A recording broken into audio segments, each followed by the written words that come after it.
चला, नमस्कार विद्यार्थी मित्रांनो, जय हिंद. आज आपल्याला पाहायचं आहे पालघर. त्या पालघर जिल्ह्यामध्ये जे काय आलेले प्रश्न आहेत 2024च्या भरती आपल्याला त्या ठिकाणी आहे कशा पद्धतीने त्या ठिकाणी विचारले होते, स्ट्रॅटेजिक पाहायचं आहे. हा मराठी पॅटर्न त्या ठिकाणी चालला होता आणि या पॅटर्न नुसार ते प्रश्न त्या ठिकाणी काय केले गेले होते, विचारले गेलेले होते. मग आता हे प्रश्न आपल्याला त्या ठिकाणी पाहायचे आहे. जिल्हा बघा कोणता आहे, तर जिल्हा असणार आहे आपला पालघर. पालघर जिल्ह्यामध्ये त्या ठिकाणी सोपा पेपर होता, पण मराठी जी आहे मराठी महत्त्वाची त्या ठिकाणी, कारण या ठिकाणी तुम्हाला 25 पैकी 25 मराठीचे मार्क घेणं त्या ठिकाणी अनिवार्य त्या ठिकाणी आहे. चला बघा, तुमच्यासाठी हा पहिला प्रश्न येतोय स्क्रीनवरती.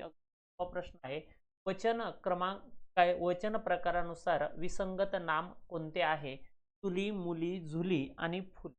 आता या ठिकाणी विसंगत नाम तुम्हाला त्या ठिकाणी ओळखायचं सांगितलेलं आहे. कोणतं आहे मला कमेंट बॉक्स मध्ये काय करायचं आहे, सांगायचं आहे. नेमकं कोणत्या प्रकारचं नाम त्या ठिकाणी विचारल्या गेलं आहे.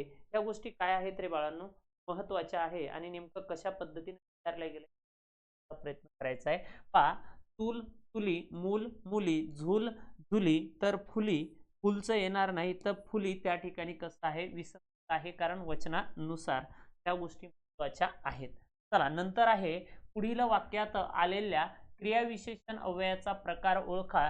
किटुकली खारुताई घराच्या छपरावरून, किटुकली खारुताई घराच्या छपरावरून तुरु तुरु गेली. कशी गेली तर तुरु तुरु त्या ठिकाणी गेली. तिची चालण्याची पद्धत त्या ठिकाणी दाखवलेली आहे. मग लक्षात घ्या, रीतिवाचक आहे, कालवाचक आहे, स्थलवाचक आहे का परिणामवाचक आहे? तर याचं योग्य उत्तर असेल बाळांनो तर रीतिवाचक. आता रीत म्हणजे काय, तर रीत म्हणजे आपल्या भाषेमध्ये त्याला पद्धत त्या ठिकाणी म्हणत असतात. ही गोष्ट काय करायची, लक्षात ठेवायची. काल म्हणजे काय, तर आपल्याला त्या ठिकाणी वेळ त्या ठिकाणी दाखवल्या जाणार आहे. स्थल म्हणजे काय, तर आपल्याला ठिकाण त्या ठिकाणी दाखवल्या जाते. आणि परिणाम हा घटक येत नाही, तर तिथं परिमाण पाहिजे. परिमाण म्हणजे काय, परिणाम येणार नाही, परिमाण त्या ठिकाणी पाहिजे. मग परिमाणवाचक म्हणजे काय, तर त्याला आपण मापन त्या ठिकाणी म्हणत असतो. ह्या गोष्टी तुमच्यासाठी महत्त्वाच्या आहेत. योग्य उत्तर काय असेल, रीतिवाचक त्या ठिकाणी असेल. चला नंतरचा प्रश्न आहे तुमच्यासाठी अगदी सोपा. अंथरूण पांघरूण या सामासिक शब्दाचा समास कोणता आहे? अंथरूण पांघरूण जो आहे याचा सामासिक शब्दाचा समास तुम्हाला ओळखायचा आहे. अविभाव समास आहे, तत्पुरुष आहे, बहुरी आहे का द्वंद्व समास आहे? मग अंथरूण पांघरूण आणि इतर जे काय कपडा लत्ता तुम्हाला लागत असतात, झोपण्यासाठी जे काय साधन सामुग्री तुम्हाला आवश्यक आहे, त्या सगळ्यांचं एकत्रीकरण तुम्हाला त्या ठिकाणी करावं लागतं. आणि हा समास जो आहे हा समाहार द्वंद्व समास त्या ठिकाणी आहे. म्हणजे आपला पर्याय क्रमांक 4 याचं योग्य उत्तर त्या ठिकाणी असेल. आणि द्वंद्व समासामध्ये दोन्ही पदे जी आहे, दोन्ही पदे ही या ठिकाणी महत्वाची असतात. काय असतात, महत्वाची. या ठिकाणी दोन्ही पदे आलेली असतात. म्हणजे पहिलंही पद महत्वाचं आणि दुसरंही पद त्या ठिकाणी काय आहे, महत्वाचं असते.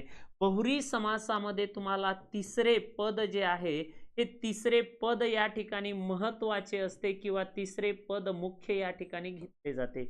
तत्पुरुष समासामध्ये दुसरे पद महत्वाचे असते. दुसरे पद काय असते, मुख्य त्या ठिकाणी असते किंवा महत्वाचे असते. तर अविभाव समासामध्ये प्रथम पद जे आहे, प्रथम पद जे आहे या प्रथम पद या ठिकाणी महत्वाचे असते, हे त्या ठिकाणी मानल्या जात असते. ह्या गोष्टी महत्वाच्या आहेत. ओके, चला नंतरचा प्रश्न आहे, पुढील शब्दाचा योग्य समानार्थी शब्द निवडा. काय संचरणा, काय संरचना, काय आहे, संरचना त्या ठिकाणी आहे. संरचनेचा समानार्थी शब्द आपल्याला विचारला गेलेला आहे. नजाकत आहे, भूमिका आहे, भूषण आहे का ठेवण आहे? संरचना म्हणजे काय, तर कोणत्या गोष्टीचीही काय केली जाते, संरचना त्या ठिकाणी केली जाते. मग नजाकत त्या ठिकाणी येणार नाही, भूमिका स्पष्ट करणे नाही, भूषण नाही, तर काय आहे, ठेवण त्या ठिकाणी असणार आहे. चला नंतरचा प्रश्न आहे, पेटीतील नाणी मुलांना दाखविली. वाक्याचा प्रयोग ओळखायचा आहे. अगदी सोपा आणि महत्वाचा प्रयोग आहे आणि हा मला कमेंट बॉक्स मध्ये सांगायचा आहे कोणता असेल तर. ओके, बघा, सकर्मक कर्तरी, सकर्मक भावे, अकर्मक कर्तरी का कर्मणी प्रयोग. आता बघा, दाखवली तर दाखवणारे कोण आहे, तर दाखवणारे कोण आहे, तर मुले आहेत. दाखवणारे कोण आहेत, तर यामधला मूळ धातू काय आहे, दाखव या ठिकाणी आहे. काय आहे, दाखव त्या ठिकाणी आहे. काय, सरांनी पेटीतील नाणी मुलांना दाखवली. या वाक्यातला जो कर्ता आहे हा कर्ता लुप्त स्वरूपात आहे. मग आपण घेऊया कोणी, तर सरांनी. काय आहे, सरांनी पेटीतील नाणी मुलांना दाखवली. दाखवली तर दाखवणारे कोण आहे, सर आहे. सराला नी प्रत्यय आहे. दाखवण्याची क्रिया कशावर झालेली आहे, मुलांवर. तिथं नाण्यावर झाली, नाण्यानंतर मुलांवर त्या ठिकाणी झालेली आहे. सरांनी पेटीतील मुलांना नाणी दाखवली किंवा नाणी दाखवली म्हणजे वाक्याचा प्रयोग जो आहे तो काय असणार आहे, कर्मणी प्रयोग त्या ठिकाणी असणार आहे. चला, नंतर आहे 6वा प्रश्न. मराठी नवकाव्याचे प्रणेते किंवा जनक कोणाला म्हणतात, तर बासी मार्डेकर यांना नवकाव्याचे काय म्हणत असतात, तर जनक त्या ठिकाणी म्हणत असतात, बासी मार्डेकर. चला, नंतरचा प्रश्न आहे तुमच्यासाठी, फू बाई फू, फुगडी फू. आता फू बाई फू एवढंच ध्यानात ठेवा. मग फू बाई फू हे आत्मचरित्र कोणाचं आहे, विठ्ठल उमाप, काय यदुनाथ दत्त, अच्युत गोडबोले का वसंत जोशी, हे कोणाचं आहे हे सांगायचं आहे मला. फू बाई फू हे कोणाचं आत्मचरित्र आहे, तर ते आहे विठ्ठल उमप यांचं आहे. नंतर आहे, पुढील कोणत्या पर्यायातील शब्दाची जोडी विरुद्धार्थी नाही, स्वाधीन पराधीन विरुद्धार्थी आहे, द्वेष स्नेह विरुद्धार्थी आहे, अलम विलग विरुद्धार्थी आहे, सत्वर सावकाश, सत्वर सावकाश. मग यापैकी मला योग्य उत्तर त्या ठिकाणी सांगायचं आहे की नेमकं कोणतं असेल, तर या ठिकाणी बघा, अलम आणि विलग, अलम आणि विलग ही या ठिकाणी नाही, तर काय असेल, सत्वर आणि सावकार ही पण आहे. नसणारी कोणती आहे, तर पर्याय क्रमांक 3 या ठिकाणी आहे. चला, नंतरचा 9वा प्रश्न आहे. 9वा प्रश्न काय सांगते बघा, मला उत्तर देण्याचा प्रयत्न त्या ठिकाणी करायचा आहे. दोन सुंदर वस्तूमधील साम्य ओळखणे.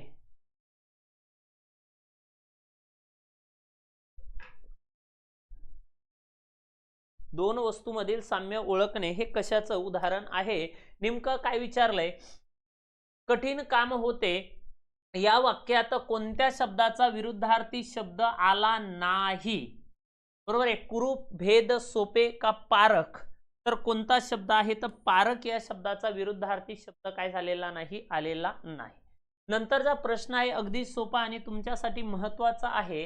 पुढील वेगळ्या अर्थाचा शब्द ओळखा, निष्कारण, सकारण, अकारण आणि विनाकारण. पुढील वेगळ्या अर्थाचा शब्द तुम्हाला ओळखायचा आहे. वेगळ्या अर्थाचा शब्द कोणता आहे तो तुम्हाला सांगायचा आहे, नेमका कोणता आहे, तर त्या ठिकाणी महत्वाचा आहे. काय आहे, निष्कारण आहे, सकारण आहे, अकारण आहे का विनाकारण आहे. म्हणजे काही कारण नसताना विनाकारण, काही कारण नसताना अकारण, काही कारण नसताना निष्कारण, म्हणजेच काय असेल, तर या ठिकाणी सकारण हा शब्द येणार नाही, म्हणजे पर्याय क्रमांक 2. नंतर आहे गंगाजळी या अलंकारिक शब्दाचा योग्य अर्थ कोणता आहे, तो मला काय करायचा आहे, सांगायचा आहे. गंगाजळी या शब्दाचा वेगळा अर्थ जो आहे तो मला काय करायचा आहे, सांगायचा आहे. डोळ्यातील अश्रू, गंगा नदीचे पवित्र जल, काय शिल्लक म्हणून ठेवलेली रक्कम का दारात अति झुलण्या इतकी संपत्ती. तर हा पर्याय या ठिकाणी नाही, हा पण नाही आणि हा पण नाही, तर पर्याय क्रमांक 3. कायम शिल्लक म्हणून ठेवलेली, कायम शिल्लक म्हणून ठेवलेली रक्कम म्हणजेच काय आहे, त्याला गंगाजळी आपण त्या ठिकाणी म्हणत असतो. ओके, चला, नंतरचा प्रश्न आहे बाळांनो, काय आहे, मरगळ येणे या अर्थाचा योग्य वाक्यप्रचार निवडा. मरगळ येणे, आणि मरगळ आल्याच्या नंतर ही मरगळ काय करावं लागत असते, झटकून टाकावी लागत असते. म्हणजे आपल्याला नैराश्य त्या ठिकाणी येत असते, मरगळ येत असते, जिवार येत असते. मग या सर्व गोष्टी जिवार करून काय होणार नाही, चालणार नाही. त्यामुळे त्या गोष्टी तुम्हाला लक्षात घेणं बंधनकारक आहे. मग घाईत पडणे, जीवाचा आकांत करणे, भांबावून जाणे, ग्लानी येणे, ग्लानी येणे, तुम्हाला योग्य वाक्यप्रचार निवडायचा आहे. मरगळ येणे म्हणजेच काय येणे रे बाळांनो, तर ग्लानी येणे हे या ठिकाणी योग्य आहे. चला नंतर आहे पुढील अर्थाचा अर्थ काय, अर्थाच्या दृष्टीने विसंगत म्हण कोणती आहे? डोळ्यात केर आणि कानात फुंकर, डोळ्यात केर आणि कानात फुंकर, लेकी बोले सुने लागे, मानेवर गळूनी पायाला अळू, आग सोमेश्वरी बंब रामेश्वरी. तर या ठिकाणी विसंगत आहे. डोळ्यात केर आणि कानात फुंकर म्हणजे एक त्या गोष्टी त्या ठिकाणीच आहेत. म्हणजे एका ठिकाणी उदाहरणार्थ बिमार म्हैस आहे आणि जी काय आहे तर इंजेक्शन वगारीला, अशा प्रकारची गोष्ट आहे. कारण एका ठिकाणी आणि त्याचे पडसाद जे आहे किंवा त्याचा उपाय दुसऱ्याच ठिकाणी भलत्याच ठिकाणी. मानेवर गळूनी पायाला अळू, त्यानंतर आग सोमेश्वरी आणि बंब रामेश्वरी. तर नसणारी म्हण कोणती आहे? लेकी बोले सुने लागे, एकाला बोलायचं आणि दुसऱ्याला झोंबायचं असे त्या ठिकाणी गोष्ट आहे. कारण एखाद्याला डायरेक्ट बोलता येत नसेल तर दुसऱ्याला उद्देशून त्या गोष्टी काय केल्या जात असतात, बोलल्या जात असतात. नंतरचा प्रश्न आहे तमोगुण या शब्दाची योग्य फोड कोणती आहे? तम अधिक गुण, तमा अधिक गुण, तम विसर्ग अधिक गुण, तमो अधिक गुण. आता हा तमोगुण जो शब्द आहे हा विसर्ग संधीचं उदाहरण आहे. कोणत्या संधीचं आहे? विसर्ग संधीचं उदाहरण त्या ठिकाणी आहे. आणि विसर्ग संधीच्या कोणत्या गुणामध्ये आहे? तर विसर्ग उकार संधीचं हे उदाहरण त्या ठिकाणी आहे. म्हणजेच आपला शब्द असेल तम विसर्ग अधिक गुण, त्यालाच म्हणायचं तमो गुण. चला नंतरचा प्रश्न आहे पुढील पैकी कोणत्या वाक्यातील अधोरेखित शब्दाची जात सामान्य नाम आहे? काय विचारलं? सामान्य नाम विचारलेलं आहे. कोणती शब्दाची जात सामान्य नाम आहे? पहिला आहे वयाच्या 12व्या वर्षी मी 7वी पास झालो. वर्ष आहे पण कितवं? 12वं. मानवता हाच खरा धर्म आहे. गावोगावी नारद मुनीची संख्या वाढलेली आहे. बोलावणे असल्याशिवाय जाणार नाहीच. लक्षात घ्या, गावोगावी नारद मुनींची संख्या वाढलेली आहे. मुळामध्ये नारद हे कोणतं नाम आहे? तर नारद हे विशेष नाम त्या ठिकाणी आहे. आणि या वाक्यामध्ये सांगितलंय गावोगाव नारद मुनींची संख्या वाढलेली आहे. म्हणजे एकापेक्षा आग लावणारे, कळ लावणारे जे लोक आहे, इकडं तिकडं तिकडं तिकडं अशा पद्धतींच्या लोकांची काय झालेली आहे? संख्या वाढलेली. त्याला आपण नारद मुनी म्हणत असतो. नारद मुनी म्हणजे आग लावणारा. नंतरचा प्रश्न आहे बाळांनो, माझ्या खणखणीत आवाजाने आणि ठणठणीत भाषणाने सारी सभा मी दणाणून टाकली. या वाक्यात एकूण किती विशेषणे आली आहेत? माझ्या खणखणीत आवाजाने आणि ठणठणीत भाषणाने सारी सभा मी दणाणून टाकली. चला सांगा बरं, लवकर लवकर उत्तर सांगायचे आहेत. नेमकं काय असेल उत्तर सांगा पटकन. कमेंट बॉक्स मध्ये मला उत्तर देण्याचा काय करायचं आहे? प्रयत्न करायचा आहे.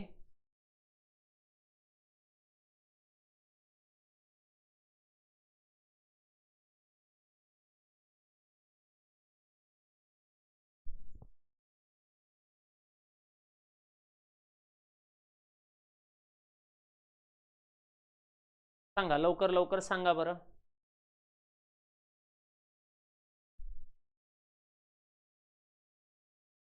चला, माझ्या खणखणीत आवाजाने आणि ठणठणीत भाषणाने सारी सभा मी काय केलेली आहे? दणाणून टाकलेली आहे.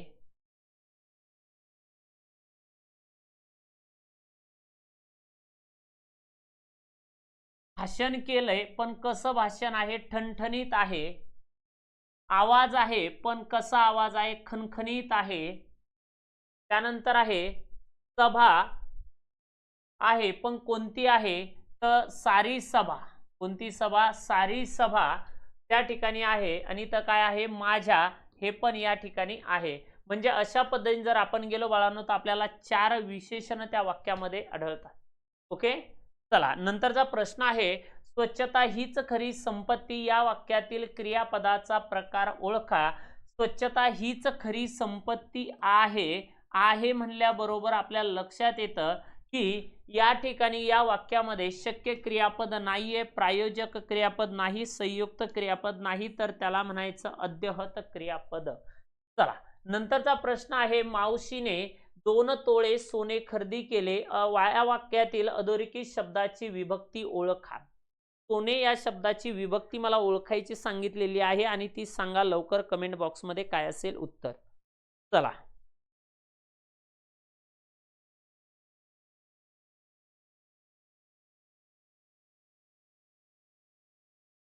सोने सोने सोने सोने जसं आहे तसंच वापरतात. त्या ठिकाणी काहीच बदल नाही. म्हणजे विभक्ती कोणती असणार आहे? प्रथमा त्या ठिकाणी असणार आहे. काही जणांना वाटेल ए हा प्रत्यय आहे, पण ए हा प्रत्यय त्या ठिकाणी लागलेला नाही. नंतर आहे आपली चित्र खरीखुरी वाटली पाहिजेत म्हणून लिओनार्दोने नाना तऱ्हेचे प्रयोग केले. वाक्याचा प्रकार ओळखा. काय आहे वाक्य सांगायचं आहे? आपली चित्र खरीखुरी वाटली पाहिजेत म्हणून लिओनार्दोने नाना तऱ्हेचे प्रयोग केले. वाक्याचा प्रकार त्या ठिकाणी ओळखायचा सांगितलेला आहे. अगदी सोपं वाक्य त्या ठिकाणी आहे आणि मला कमेंट बॉक्समध्ये काय करायचं आहे? उत्तर सांगायचं आहे. ते आहे कशाने जोडलेला आहे? म्हणून या शब्दाने त्या ठिकाणी जोडलेला आहे आणि संकेतबोधक, उद्देशबोधक, कारणबोधक आणि स्वरूपबोधक आहे. आपली चित्र खरीखुरी वाटली पाहिजेत म्हणून त्यानं काय केलं? तर त्याने नाना तऱ्हेचे काय केलेले आहे? प्रयोग केलेले आहेत. तर हे मिश्र वाक्याचं उदाहरण आहे. आणि मिश्र मध्ये कोणता प्रकार आहे? म्हणजे हे गौणत्व सूचकने जोडलेलं आहे. आता गौणत्व सूचकने जर जोडलेलं असेल तर मला याचं कमेंट बॉक्समध्ये तुम्ही उत्तर सांगायचं हे कोणत्या प्रकारामध्ये येते. ओके, चला. नंतर आहे 20 नंबर. पुढील पैकी सामासिक शब्दाचा अयोग्य विग्रह असणारा पर्याय कोणता? प्राप्तधन. प्राप्त आहे धन ज्यास तो. बरोबर आहे. पुरणपोळी. पुरण भरून तयार केलेली पोळी. वनभोजन. वनातील भोजन. विटी दांडू. विटी अथवा दांडू. हे अथवा नाही पाहिजे, विटी आणि दांडू या ठिकाणी पाहिजे. म्हणजे पर्याय क्रमांक 4 आहे. कारण विटी दांडू, विटी जेवढी महत्वाची तेवढाच दांडू महत्वाचा आहे. हे द्वंद्व समासाचं उदाहरण आहे. पण अथवा जर घेतलं तर त्या दोघांपैकी एकाची निवड त्या ठिकाणी करावी लागते.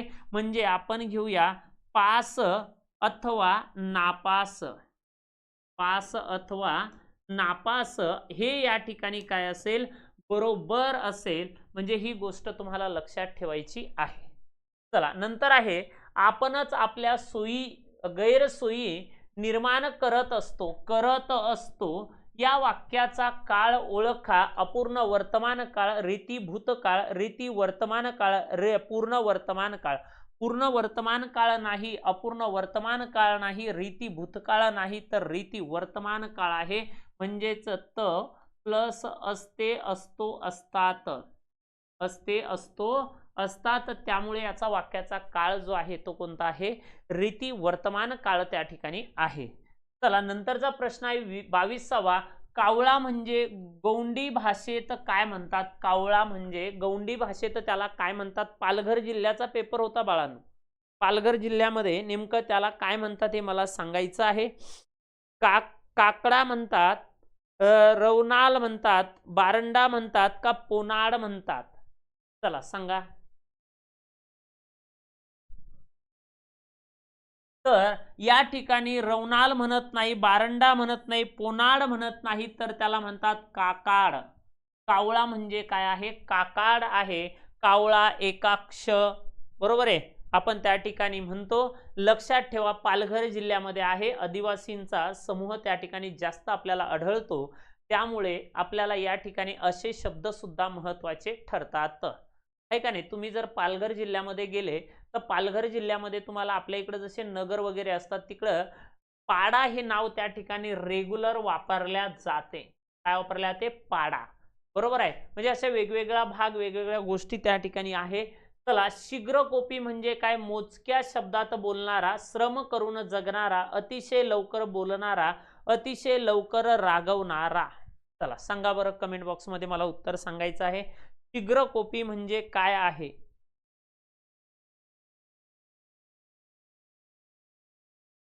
चला, मोजक्या शब्दात बोलणारा त्याला म्हणतात मितभाषी, जे कमी बोलणारा. त्यानंतर आहे श्रम करून जगणारा त्याला म्हणतात श्रमजीवी, ते काम वगैरे करायचं आणि जगायचं. अतिशय लवकर बोलणारा म्हणजे याला बडबड्या गडबड गडबड करणारा, अतिशय लवकर रागावणारा त्याला म्हणतात शीघ्रकोपी. काय म्हणतात? शीघ्रकोपी. काही जणांना नाकाच्या शिंद्यावरच काय असतो? राग त्या ठिकाणी असतो, लवकर राग येत असतो. मस्त काय मनस्ताप हा शब्द खालीलपैकी कोणत्या संधीचे उदाहरण आहे? सांगा.